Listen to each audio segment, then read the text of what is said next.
Hai Sobat LDK, makasih ya sudah setia menemani kami di channel ini. Saat ini kami ada di Bandung Timur Koi.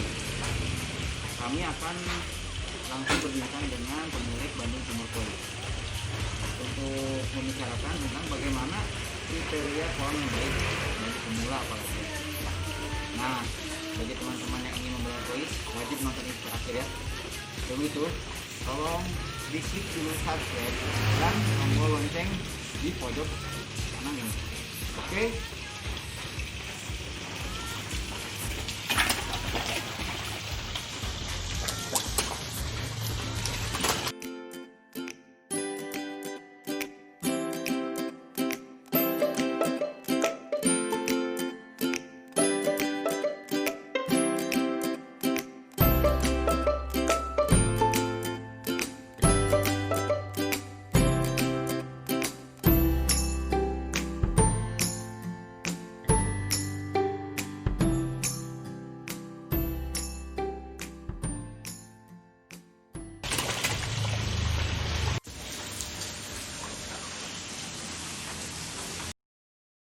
Menurut Om Deddy ya kumaha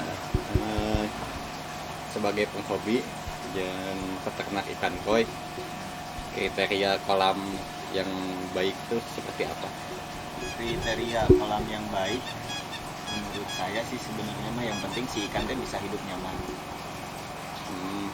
Adapun nanti di saat pembikinan kolam itu memang harus disiapkan dulu desain, terus flow, filter.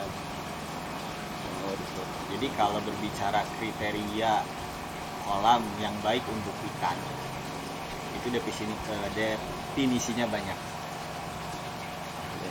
Karena ada yang just hobis, ada yang pengen dia sengaja beli ikan kecil terus pengen cepat besar, ada juga kolam yang ya iseng lah gitu. Untuk hiasan aja mungkin kali terus ya. ada juga yang khusus buat ikan-ikan show. Jadi gimana ininya mungkin keperluan. Iya, baik ya tergantung keperluan lah, tergantung kita pengennya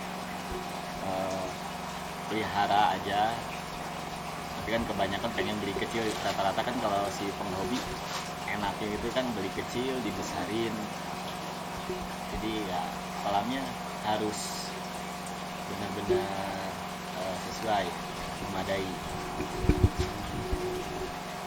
Kalau tentang ini apa media filternya ngaruh juga nggak ke itu? Sangat berpengaruh. Media filter itu sangat berpengaruh karena untuk ikan koi sebetulnya termasuk ikan-ikan yang kuat ya. Cuman musuh utamanya itu amonia. Amonia. Jadi banyak juga si penghobi nggak tahu bahayanya amoniak itu seperti apa. Makanya kenapa harus ada filter, ada yang pakai filter ada yang pakai filter chamber, RDF, macam-macam lah. Kalau dari media filternya itu dapat digolongkan beberapa media. Filter sih kalau media filter jenisnya banyak, tapi filter untuk kolam koi itu kebagi tiga. Jadi ada tiga jenis filter maksudnya. Ada satu sistem biologis, sistem mekanis, ada juga sistem kimia. Tinggal terserah mau pilih yang mana, mau digabungkan silahkan. Kalau sistem filter biologis itu seperti apa ya? Sistem filter biologis jadi berhubungan dengan medianya ya. Media filter biologis contoh seperti biobol, biopom, Japanese matres. Terus sekarang sih kalau di pasaran sudah banyak ya pengganti kayak Japanese matres. Sekarang udah ada gantinya PLC, jaring nelayan. Ya intinya kalau sistem biologis si filter itu bisa mengurai amoniak itu, mengurai kotoran itu dengan cara biologis. Nah, kalau sistem kimianya kalau kimia sama sih sebetulnya, konteksnya di media filternya ya. Kalau kimia itu kayak apa, batu zeolit, kalau menurut saya itu udah masuk filter, media filter kimia. Karbon aktif itu udah kimia. Kan adalah yang lain-lain dan kurang ini karena saya tidak memakai yang kimia. Kalau mekanis itu biasanya pakai RDF. RDF itu rotary drum filter. Jadi dia pakai mesin diolah. Jadi mekanis lah. Kalau biologis kan dia diurai sendiri, gitu, menggunakan bakteri pengurai. Kalau mekanis diurainya oleh mesin. Salah satunya yaitu ada rotary drum filter. kalau di kolam sini sendiri menggunakan sistem filter Saya menggunakan filter biologis. Hanya media filter biologis. Saya memakai Japanese Matres, Biopom, Biobol. Terakhir sih pakai lampu UV. pakai UV juga. Iya, UV. Sebetulnya UV masuknya kan ke lebih ke mekanis kali ya. Jadi menurut Om Deddy chamber yang baik itu seperti apa tuh kira-kira Ya itu, kita tentukan dulu mau pakai sistem filter? sistem seperti apa. Yang jelas flow airnya itu harus benar-benar sesuai. Kan ada juga sekarang bikin filter tidak diukur dulu, begitu jadi nyalain pompa airnya tekor, ya kan. Kadang-kadang filternya terlalu kecil, karena kalau kita baca di literatur volume filter standar itu 30%. Itu minimal 30% dari volume kolam. Sebetulnya bebas-bebas aja, mau lebih juga sih. Tapi idealnya 30% dari volume kolam. Kalau chamber dari jenis sistem filterisasi chamber itu mempengaruhi kualitas air nggak? Betul, sangat berpengaruh. Dia kan berfungsi untuk mengolah air. Air yang masuk ke kolam itu setelah diolah di filter itu akan menjadi air yang bagus lagi. Kadar amoniaknya iya, ya kalau dibilang netral sih enggak juga ya. Karena pasti yang jelas amoniaknya tidak terlalu banyak. Karena amoniak diurai dikurangin di dalam filter. Plus kotoran-kotoran pisesnya ikan tadi masuk ke filter. Jadi keluar lagi sudah bersih. Jadi kualitas airnya tetap terjaga. Tetap terjaga. Itu tujuannya kita membuat filter.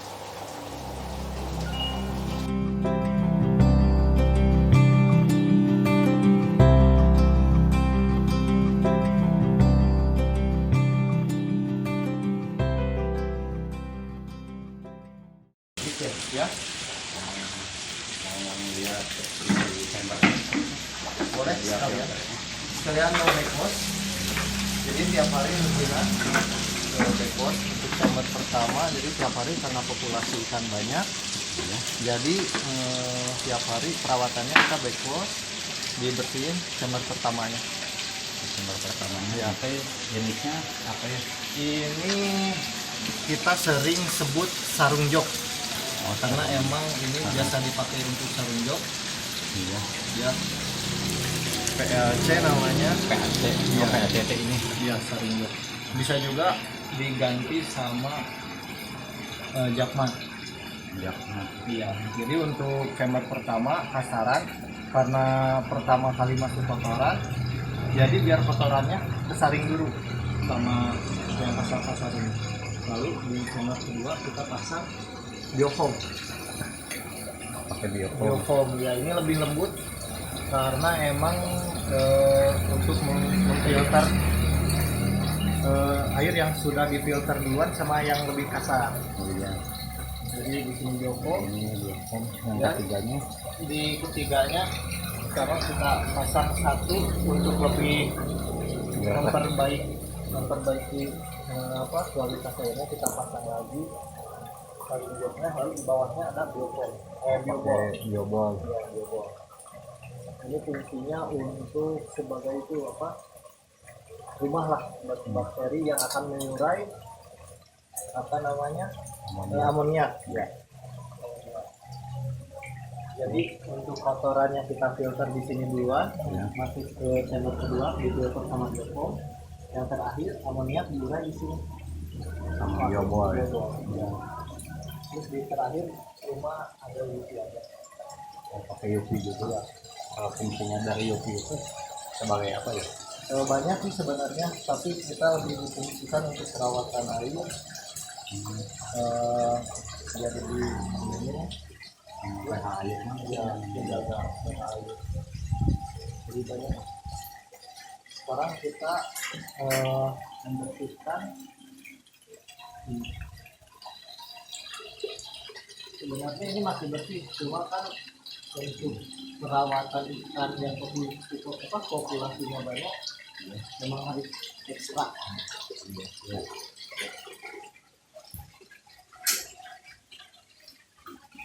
Jadi dibersihkannya terakhir kali itu ya, kali untuk pembersihannya gampang.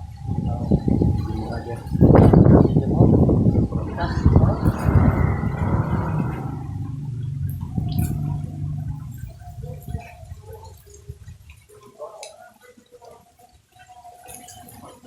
Terus siap tetap kotoran dipukul-pukul ya kotorannya pada keluar gitu ya.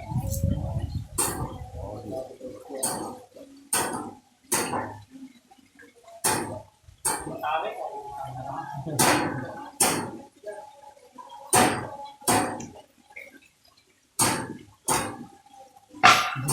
Sebenarnya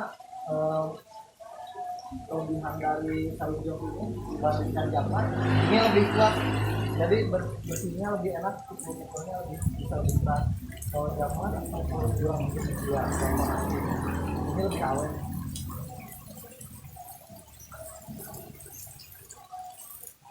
Memang ada di apa ikan itu apa? Biasanya kalau toko-toko akuarium biasa jarang, biasanya di toko ikan koi. Ya, yang biasa biasanya yang biasa, tapi nggak semua toko ikan. Ini lebih enak buat ini. Jadi bisa dipakai dalam jangka waktu yang lama. Lebih lama. Jadi cara pembersihannya cukup mudah, teman-teman. Asal kita rajin saja, pasti ikan tetap hidup.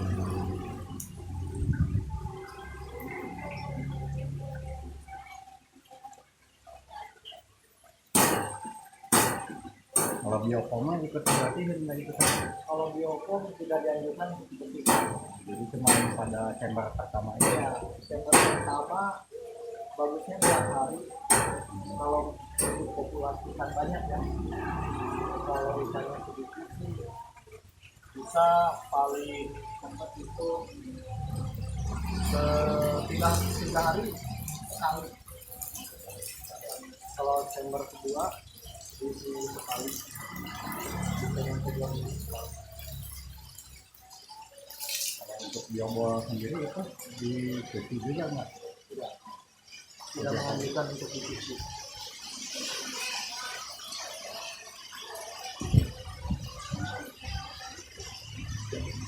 Jadi demikian kawan-kawan, sekilas tentang